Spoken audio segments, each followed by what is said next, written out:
Pertemuan keberapa ini? 3. Baik, bismillahirrahmanirrahim. Assalamualaikum warahmatullahi wabarakatuh. Alhamdulillah. Alhamdulillahilladzi arsala rasulahu bil huda wa dinil haqq liyuzhirahu 'ala ad-dini kullih wa kafa billahi shahida. Asyhadu an la ilaha illallah wahdahu la syarika lah wa asyhadu anna Muhammadan 'abduhu wa rasuluhu wa la nabiyya ba'dah.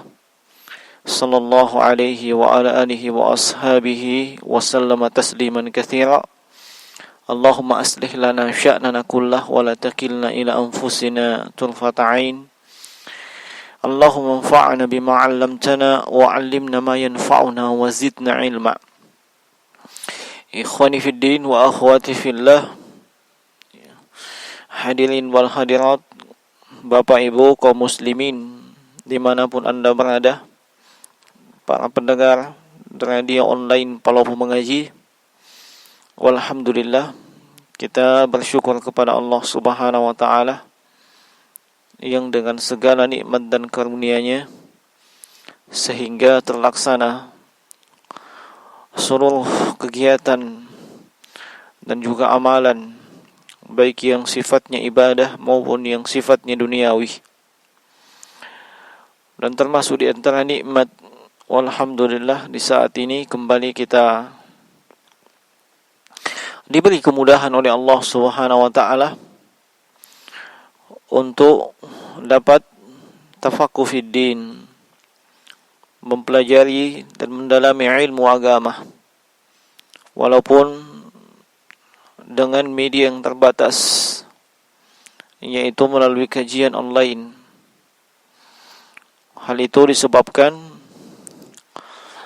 belum adanya izin secara resmi dari pihak pemerintah Republik Indonesia terkait dengan penggunaan atau pemakaian fasilitas ibadah untuk mengumpulkan massa atau mengumpulkan manusia dalam jumlah yang banyak. Dan itu semua tentunya adalah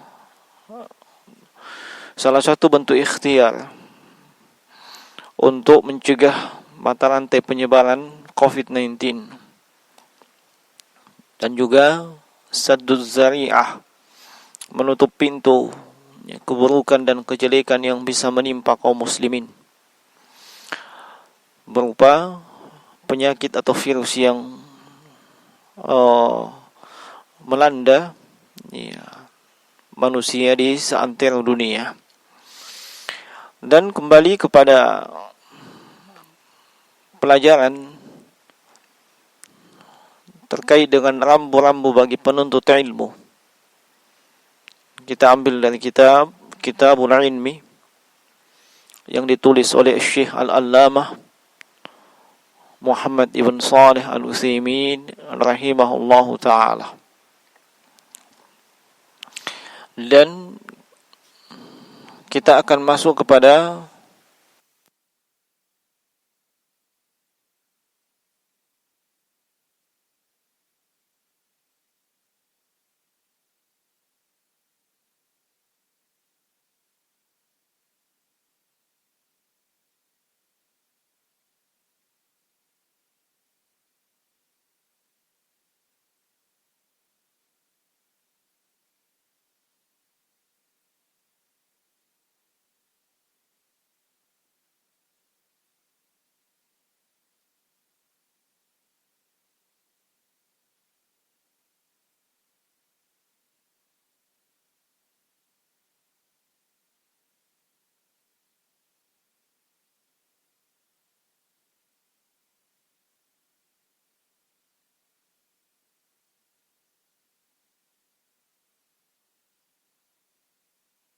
ilmu.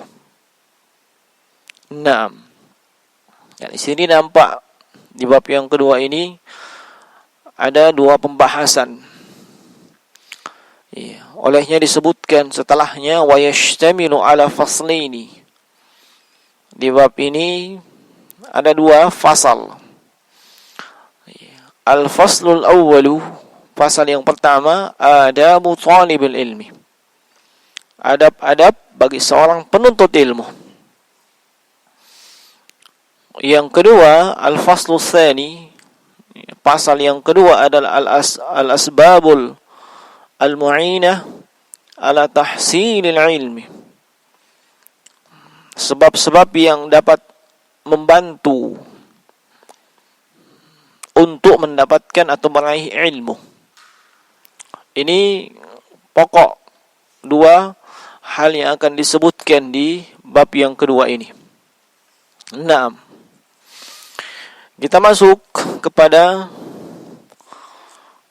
bab yang atau pasal yang pertama, al-faslul awwalu adabu talibil ilm.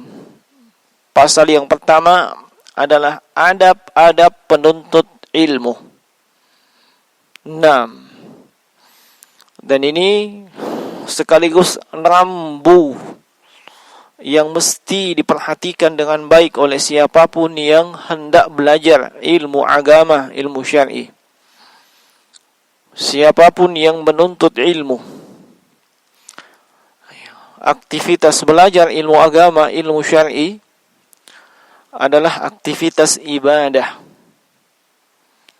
Dan ibadah ini tentunya memiliki perkara-perkara yang mesti diperhatikan.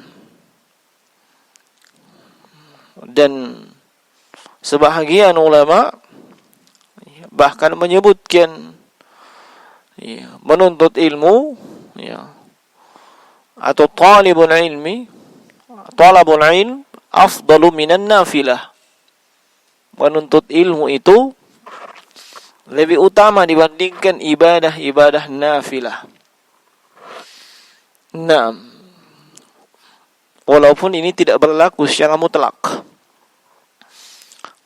tetapi menuntut ilmu atau belajar ilmu agama disebutkan lebih utama dibandingkan ibadah nafilah, ibadah sunnat, sebab menuntut ilmu ini maslahat dan manfaatnya itu luas. Tidak hanya kembali kepada si pelaku atau si penuntut ilmu saja, tapi maslahat dan manfaatnya itu akan kembali baik kepada pelakunya, si penuntut ilmu, dan juga kepada orang lain.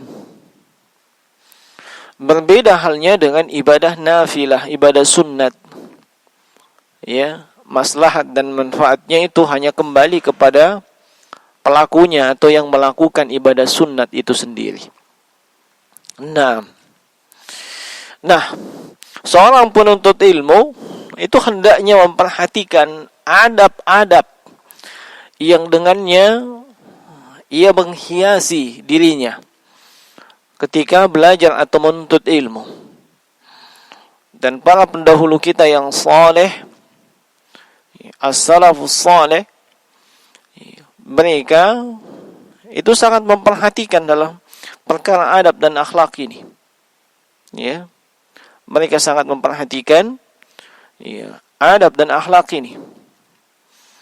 Sampai-sampai Al-Imam Ibnul Mubarak rahimahullahu ta'ala itu pernah mengungkapkan, ta'allamna al-adaba 30 aman.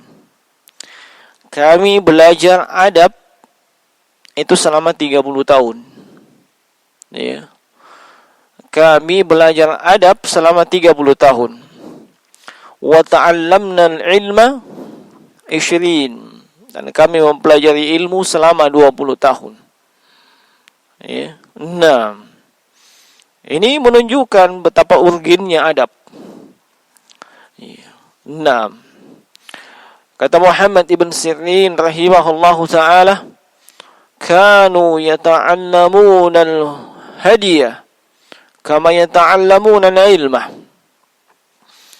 Dahulu mereka, yakni para ulama di kalangan as-sahabah maupun at-tabi'in, itu mereka mempelajari al-hadiyah, al-adab, sebagaimana mereka mempelajari sebuah cabang ilmu.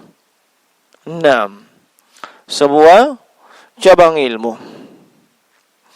Dan Al-Imam Malik ibn Anas, Imam Darul Hijrah, Imam kota Madinah, beliau pernah menasihati seorang pemuda, yang pemuda ini berasal dari suku Quraisy. Beliau katakan kepada si pemuda, ta'allam al-adaba qabla an tata'allam al-ilmah. Hendaknya engkau mempelajari adab sebelum engkau mempelajari suatu ilmu atau suatu cabang ilmu. Nah, dan qillatul adab, minimnya adab yang menghiasi diri seorang penuntut ilmu, ini akan menghasilkan mudarat yang besar, akan menghasilkan mudarat yang besar, sebagaimana yang banyak kita saksikan di zaman kita ini. Nah, termasuk di antaranya adalah ketika seorang yang statusnya talibul ilmi, ketika berbeda pemahaman atau berbeda pendapat dengan orang lain. Nah, yang perbedaan tersebut bukanlah perbedaan yang at-tawad, tapi perbedaan atau khilaf yang tanawu, perbedaan yang masih bisa ditoleransi, atau perbedaan yang sifatnya adalah ijtihadiyah, bukan qat'iyah, tapi ijtihadiyah.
Orang penuntut ilmu wajib bagi dia untuk hias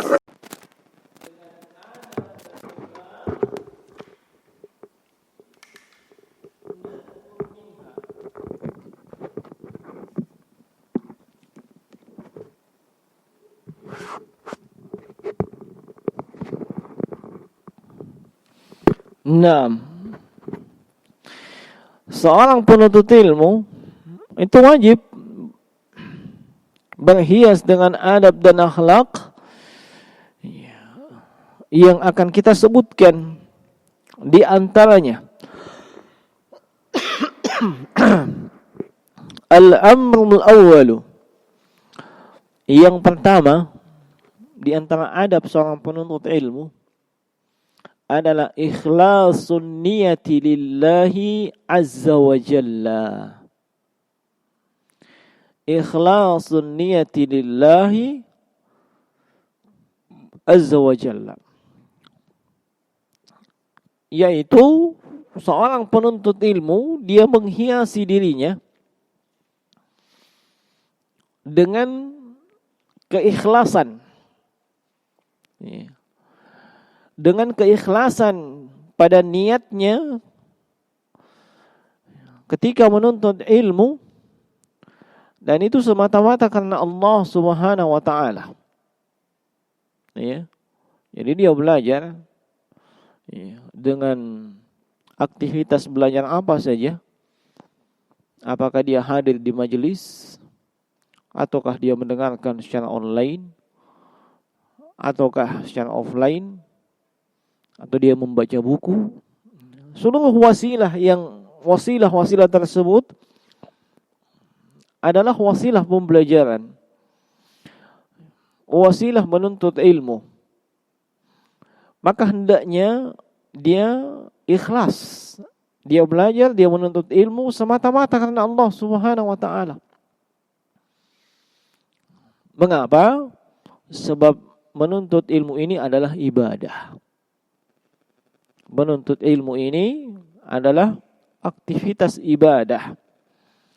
Dan ibadah itu syarat diterimanya salah satunya adalah dengan mengikhlaskan niat semata-mata karena Allah. Bi ayyakuna qasduhu bi talabil ilmi wajhallahi wad daral akhirah, yaitu maksud dan tujuan dia belajar ilmu agama itu mengharapkan wajah Allah dan mengharapkan balasan di kehidupan akhirat. Nah, mengharapkan wajah Allah dan kehidupan akhirat. Lianna Allah hassa alaihi wa raghaba fihi. Sebab Allah Subhanahu wa taala itu mendorong dan memotivasi untuk berlaku ikhlas. Faqala ta'ala, Allah Subhanahu wa ta'ala berfirman, fa'alam annahu la ilaha illallah wastaghfir li dzambik. Ketahuilah, berilmulah. Apa itu? Bahwasanya dialah Allah, tidak ada ilah yang berhak diibadahi hanyalah Allah. Dan wastaghfir li dzambik, dan mohon ampunlah atas dosa-dosamu. Ayat ini terdapat dalam surah Muhammad di ayat yang ke-19. Wassana'u 'alal ulama'i fil Qur'ani ma'rufun. Dan sanjungan atau pujian terhadap para ulama di dalam Al-Qur'an, ini perkara yang diketahui, perkara yang ma'ruf. Wa idza asnallahu ala syai'in aw amara bihi shara ibadatun. Apabila Allah Subhanahu wa taala memuji sesuatu atau memerintahkan kepada sesuatu, maka apa yang dipuji atau apa yang diperintahkan tersebut adalah ibadah. Ya. Apa yang diperintahkan atau apa yang dipuji tersebut itu termasuk bagian daripada ibadah. 6. Dan cukup banyak ya dalil-dalil yang disebutkan oleh para ulama terkait dengan masalah keikhlasan ini. Ya. 6. Apakah itu dalil umum yang berlaku untuk seluruh ibadah. Ya, seperti misalnya ayat yang terdapat dalam surah Al-Bayyinah, "Wa ma umiru illa liya'budullaha mukhlishina lahuddin." Ya, dan tidaklah mereka diperintah. Ya, "Wa ma umiru illa liya'budullah," kecuali mereka diperintah untuk beribadah kepada Allah. Ya, mukhlisin lahuddin, dengan mengikhlaskan kepada Allah agama atau amalan ini. Nah, dan juga di dalam hadis yang masyhur yang terkenal, ya, Rasulullah sallallahu alaihi wasallam bersabda, "Innamal a'malu binniyat." Amalan itu ya, dengan niat. Wa innamal likulli imri'in ma nawa. Dan seseorang itu mendapatkan sesuai dengan apa yang ia niatkan. Nah, dan hadis-hadis yang lainnya yang menunjukkan bahwasanya wajib untuk berlaku ikhlas. Nah, wajib untuk berlaku ikhlas. Tayyib.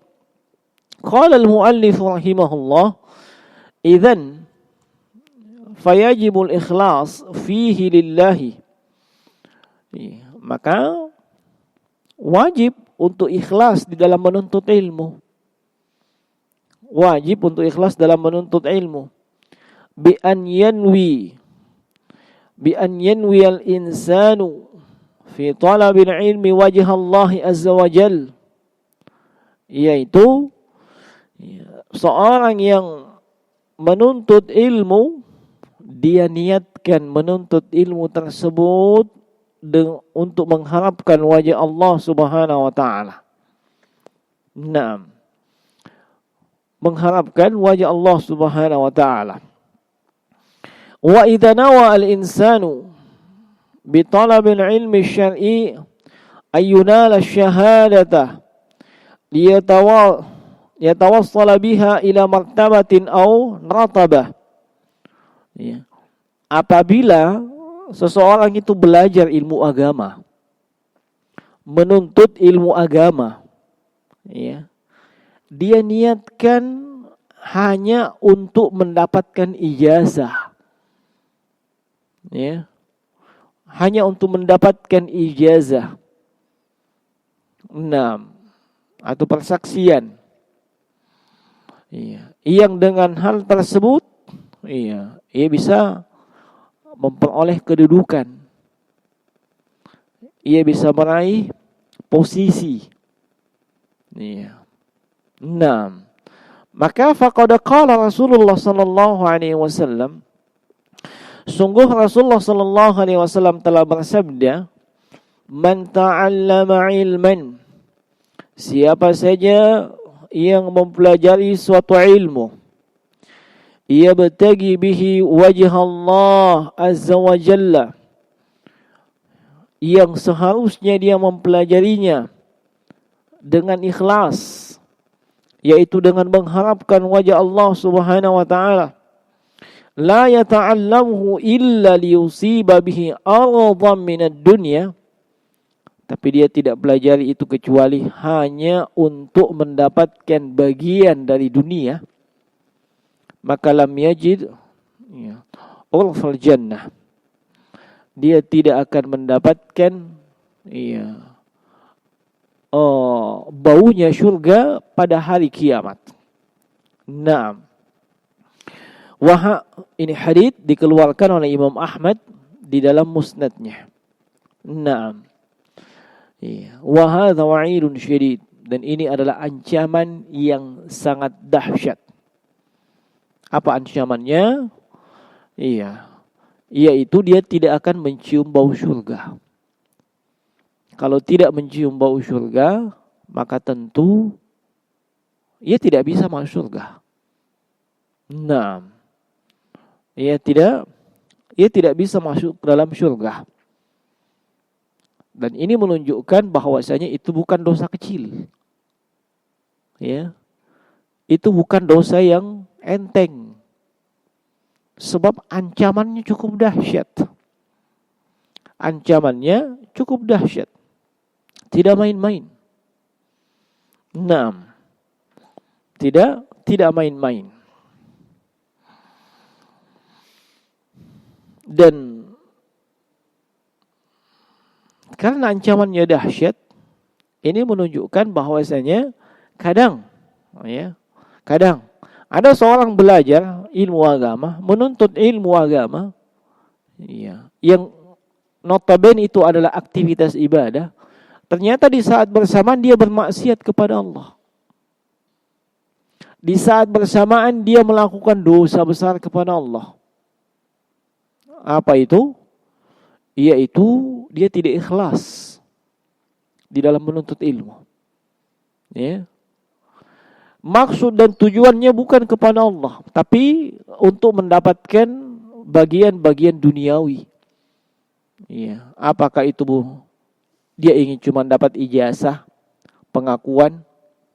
Oh, fulan, ya, S2, S1, S2, S3. Masya Allah. Ya. Yang dengan itu dia dapat kedudukan di tengah masyarakat. Atau ingin mendapatkan harta benda. Sebab orang yang tinggi sekolahnya itu katanya gampang cari uang. Sekali tanda tangan, langsung mengalir. Nah, atau bagian dunia yang lain, wanita. Kalau orang yang tinggi sekolahnya itu, itu gampang dapat wanita. Kaum wanita akan antri untuk memilih dia. Kalau orang yang tidak ada sekolahnya, dia yang antri. Nah, sampai masuk daftar tunggu mungkin, kasihan. Untuk mencari pasangannya. Tapi kalau orang yang tinggi sekolahnya, kaum wanita yang antri.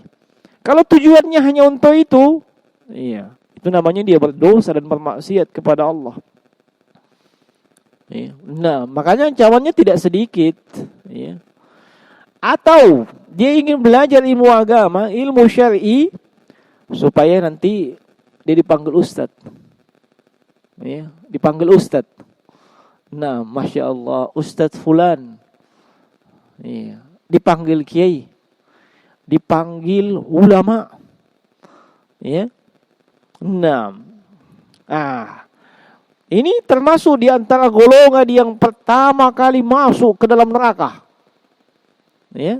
Ini golongan yang pertama kali masuk dalam neraka. Nah, ini suara ini berpengaruh kah? Berpengaruh? Enggak. Nah, yang pertama kali masuk ke dalam neraka, sebagaimana yang disebutkan dalam haditsnya Abu Hurairah radhiyallahu anhu, yang diriwayatkan oleh Imam Muslim dalam sahihnya, terkait dengan awwalun nas, yuqda yaumal qiyamati. Ini manusia yang pertama kali apa namanya? Diadili pada hari kiamat. Diadili pada hari kiamat. Dan itu 3 golongan yang disebutkan dalam hadits tersebut. Nah, salah satu daripada golongan tersebut, yang disebutkan Rasulullah sallallahu alaihi wasallam adalah rajulun ta'allamal ilma wa 'allamahu. Seorang yang belajar ilmu dan mengajarkan ilmu. Wa qara'a al-Qur'an, membaca Al-Qur'an juga. Fa utiya bihi fa arrafahu ni'amah fa arafaha. Dia pun didatangkan ke hadapan Allah Subhanahu wa taala. Diperlihatkan semua nikmat Allah yang sudah dia pakai dan dia sudah gunakan di dunia. Dia pun kenali semua nikmat tersebut. Qala, maka Allah berfirman, "Fama 'amilta biha?" Kamu gunakan apa? Kamu gunakan untuk apa nikmat-nikmat yang saya sudah berikan tersebut? Qala, dia pun menjawab, "Ta'allamtul ilma wa 'allamtuhu wa qara'tul Qur'ana wa qara'tu fikal Qur'an." Ya, dia pun mengatakan saya belajar ilmu, ya, saya mengajarkan ilmu, saya membaca Al-Quran, itu semata-mata karena Engkau ya Allah. Nah, dia katanya begitu, ikhlas. Tapi Allah berfirman, kadzabta, kamu bohong. Ya. Dan Allah Maha mengetahui niat yang ada pada diri seseorang. Ya. Nah, Allah berfirman, kadzabta, kamu dusta, walakinnaka ta'allamtal ilma liyuqal alimun wa qara'tal qur'ana liyuqal huwa qari. Ya, faqad qila. Tapi kau belajar, mempelajari ilmu agama supaya mendapatkan panggilan si alim. Ya. Yang semakna dengan panggilan si alim ini kalau di kalangan masyarakat adalah ustadz, ya, Pak Kiai, Masya Allah. Nah, walaupun dimaklumi ya, masyarakat awam kadang salah paham dengan istilah alim itu. Ada orang yang baru sadar, baru tobat, sebelumnya bergelimang maksiat, tiba-tiba ke masjid. Kamu sudah alim sekarang.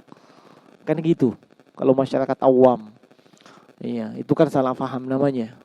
Alim itu kan itu isim fa'il daripada ilmu. Artinya orang yang berilmu. Ya. Nah, ini tujuannya cuma itu, supaya dipanggil alim, dipanggil ustaz, dipanggil kiai. Itu tujuannya. Nah. Wa qara'atal Qur'an yuqalu huwa qari. Dia baca Al-Quran, hafal Quran, supaya dia dipanggil qari, dipanggil Pak Imam, ya, dan yang semisalnya.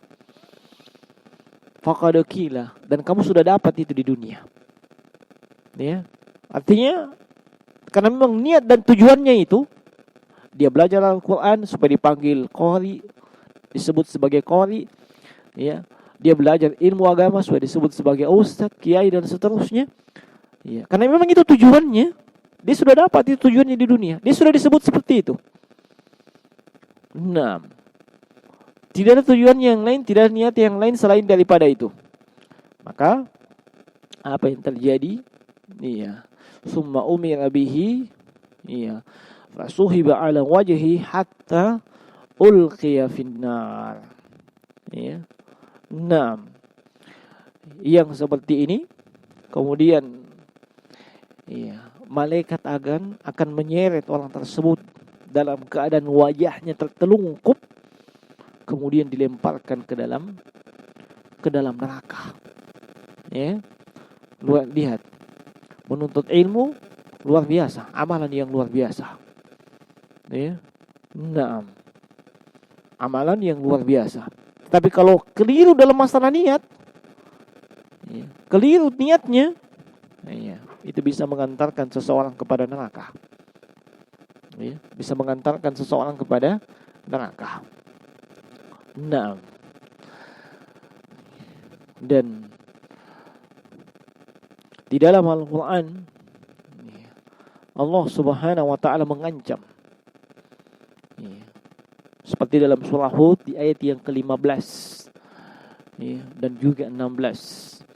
Man kana yuridul hayatad dunya wa zinataha nuwaffi ilaihim a'malahum fiha wa hum fiha la yubkhasun.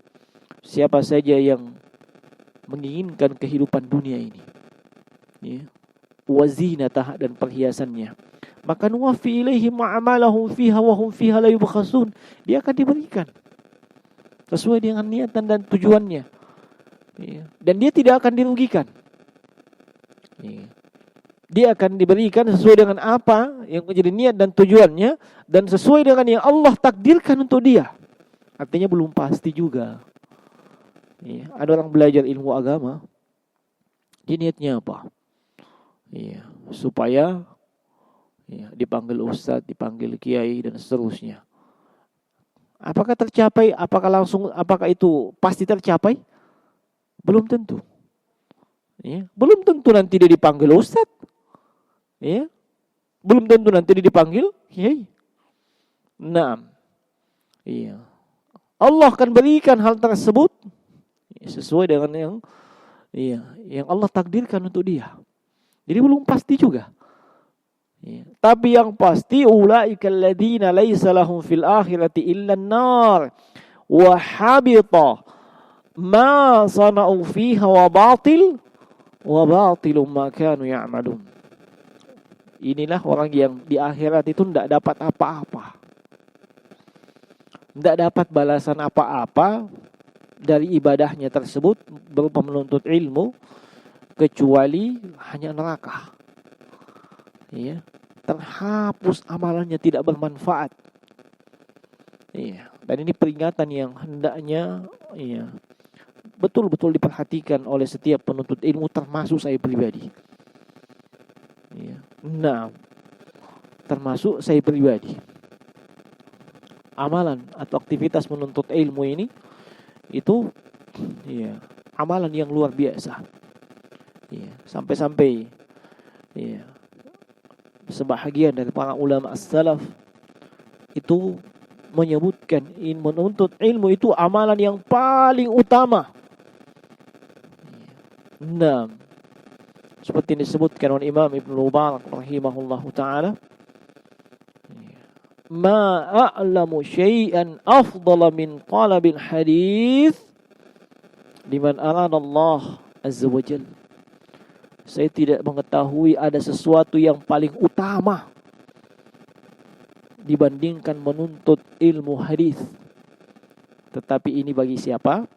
Bagi yang tujuan atau niatnya itu karena Allah Subhanahu wa taala. Nah, demikian pula yang disebutkan oleh Al-Imam Sufyan Ats-Tsauri rahimahullahu taala, la a'lamu syai'an minal a'mali afdala minal ilmi awil hadithi liman hasunat fihi niyyatuhu. Saya tidak mengetahui ada sesuatu dari amalan yang paling utama dibandingkan menuntut ilmu ataupun belajar hadis. Ini bagi siapa yang bagi siapa yang benar. Bagi siapa yang benar niatnya. Nah, olehnya jemaah sekalian rahimani wa rahimakumullah, khususnya bagi para penuntut ilmu, perhatikan adab yang pertama ini. Ini rambu bagi penuntut ilmu. Jangan dia belajar, jangan dia menelaah, membaca, dan seluruh aktivitas yang itu semuanya adalah menuntut ilmu, kecuali dia yang pertama kali diperbaiki adalah niatnya. Nah, yang pertama kali diperbaiki adalah niatnya. Kapan itu keliru, itu luar biasa efeknya. Di dunia terlebih di akhirat. Tidak ada keberkahan terhadap seorang penuntut ilmu yang dia tidak ikhlas dalam menuntut ilmu. Tidak ada keberkahan di dunia ini. Terlebih nanti dia tidak mendapatkan bagian dari balasan yang terbaik nanti di surga, di akhirat. Nah, kemudian kata beliau, lakin law qala talibul ilmi ana uridu an anala ash-shahadah la min ajli hadhin min ad-dunya walakin li anna an-nazma asbaha miqyasul alam fiha syahadatah. Nah, tetapi kalau misalnya ada seorang penuntut ilmu mengatakan, saya hendak mendapatkan ijazah dari belajar atau aktivitas menuntut ilmu, itu bukan untuk mendapatkan keduniaan, tetapi aturan yang umum berlaku di seluruh negeri. Biasanya kalau orang sekolah pasti ada ijazah. Artinya dia sekolah, dia menuntut ilmu dengan pendidikan formal misalnya, S1, S2, S3 dan seterusnya, atau mulai dari jenjang yang ibtidaiyah, mutawassithah sampai dengan aliyah. Ya, dia ikuti seluruh hal tersebut. Dia tidak, sebenarnya bukan ijazah yang dia mendapatkan ijazah itu bukan untuk mencari keduniaan, tidak. Tapi memang begitu aturannya. Ya. Nah, maka kata Syekh Muhammad ibn Shalih Al-Utsaimin rahimahullahu taala, fa naqul, kita katakan, idza kanat niyatul insani nail syahada min ajli naf'al khalqi ta'liman aw idaratan aw nahwaha, fa hadhihi niyatu salimah la tadurruhu syai'an li'annaha niyatul haq. Nah, maka kita katakan, kata beliau, apabila niat seseorang itu mendapatkan ijazah, ya, dia niatnya mendapatkan ijazah hanya untuk mendatangkan atau memberikan manfaat kepada orang lain. Ya. Nah, misalnya, ya, orang diizinkan mengajar kalau ada ijazahnya. Kan begitu. Ya. Nah, orang diizinkan mengajar kalau ada ijazah. Seperti di negara kita ini, ya, kan peraturannya seperti itu. Nah, untuk sekolah formal, tenaga pendidik, bahkan tenaga kependidikan mesti memiliki ijazah minimal strata 1. Ya, baru dia boleh mengajar. Itu pun ijazahnya itu ijazah kependidikan. Ya, bukan ijazah kepolitikan. Baru dia boleh mengajar untuk sekolah formal. Iya. Maka ini tidak mengapa yang seperti ini. Ya, tidak mengapa yang seperti itu. Atau masyarakat itu, ya, nanti dia mau mendengarkan seorang penceramah, kalau dia tahu ini alumni mana, ya, dia S berapa, ya. Nah, kalau hanya disebutkan Ustadz Abdul Wahid misalnya, tidak ada gelarnya, tidak jelas, ya kan gitu, tidak jelas ini alumni dari mana, bukan S1, bukan S2, bukan S3, orang malas dengar. Tapi coba disebutkan Doktor Fulan bin Fulan atau Profesor Doktor Fulan bin Fulan, hebat ini. Ya, walaupun, ya, retorika tidak beres, ya, keilmuan juga, ya, begitulah, ya. Tapi karena lihat gelarnya berderet-deret, ya, subhanallah, semua fatwanya diterima, ditelan mentah-mentah. Ya. Nah, itu fenomena yang kita saksikan. Itu fenomena yang kita saksikan. Padahal sudah pernah saya ungkapkan sebelumnya, ijazah itu hanyalah tanda bahwa dia pernah sekolah. Ya. Nah, dia pernah sekolah atau dia pernah mencapai jenjang pendidikan tertentu, itu saja. Adapun soal ilmu, ya, ini belum tentu. Ya. Kenapa? Sebab kita saksikan di zaman kita ini, ya, para ulama, ya, ada yang tidak punya ijazah formal, tapi menjadi mufti, ahli fatwa, yang murid-muridnya rata-rata profesor doktor. Muridnya profesor doktor, gurunya tidak ada ijazah. Seperti siapa? Syekh Abdul Aziz bin Baz. Ya, beliau rahimahullah ketua Lajnah Daimah. Bosnya ulama besar yang punya wewenang mengeluarkan fatwa. Ya. Nah, murid-muridnya profesor. Termasuk sekarang antara muridnya beliau adalah Profesor Dr. Shalih Ibn Fauzan, Profesor Dr. Abdul Razak Al-Badr, ya, Profesor Dr. Sulaiman Ar-Ruhaili, ya, Profesor Dr. Shalih Al-Utsaimin. Ini murid-murid Syekh Abdul Aziz bin Baz semua dulu. Padahal gurunya tidak ada. Ya. Termasuk Syekh Muhammad Nasiruddin Al-Albani rahimahullah ta'ala. Murid-muridnya profesor semua. Nah, sebab ini jenjang menunjukkan dengan adanya hal tersebut, ya, mereka pernah melewati jenjang pendidikan tertentu, ya. Nah, dan adapun standar keilmuan tidak dilihat dari situ, ya, tidak dilihat dari situ. Nah, kalau memang tujuannya dapat ijazah untuk hal seperti itu, insya Allah kata Syekh Utsaimin, iya, itu tidak menjadi masalah. Ya. Wa inna ma dzakarna al-ikhlasa fi awwali adabil ilm fi adabi talibil ilmi li anna al-ikhlasa asas. Kenapa kita sebutkan ikhlas di apa namanya? Di pembahasan adab penuntut ilmu, dan itu disebutkan yang pertama sebab keikhlasan itu asas, pondasi. Ya. Fa'ala talibil ilm an yanwa bi talabil ilm imtithala amrillahi azza wa jalla lianna Allah azza wa jalla amara bil ilmi, ya. Maka hendaknya setiap penuntut ilmu dia niatkan ketika menuntut ilmu itu dia menuntut ilmu karena melaksanakan perintah Allah, ya. Allah Subhanahu wa taala memerintahkan untuk belajar, untuk berilmu. Iya. Mana ayatnya? Yaitu ayat ke-19 dari surah Muhammad.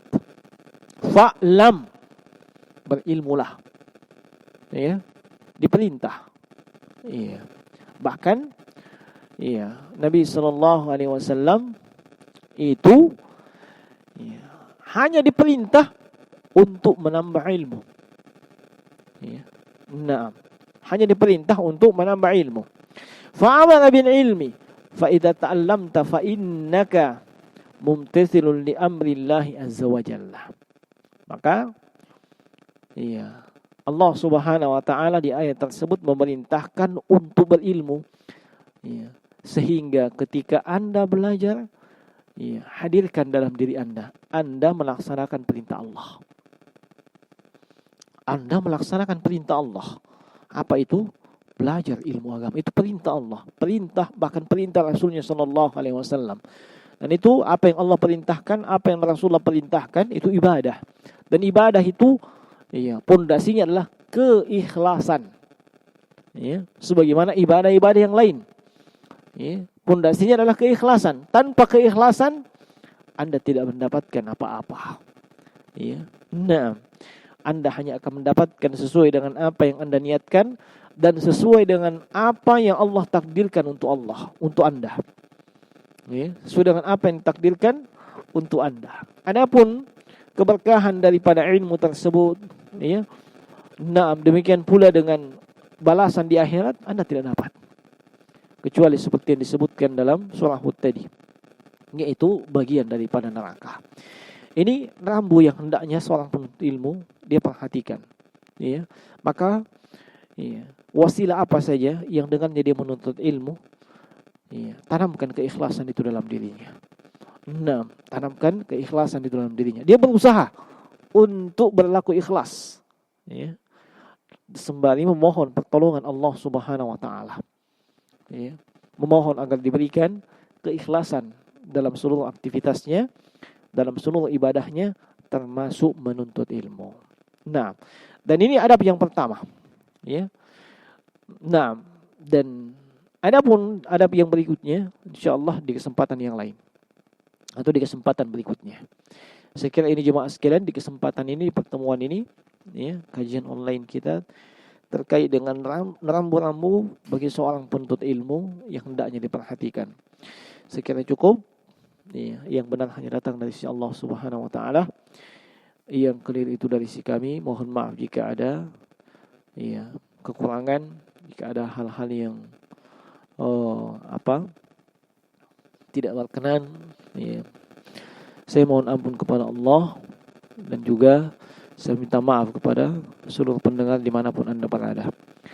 Subhanakallah bihamdik, asyhadu an la ilaha illa anta astaghfiruka wa atubu ilaik. Assalamualaikum warahmatullahi wabarakatuh.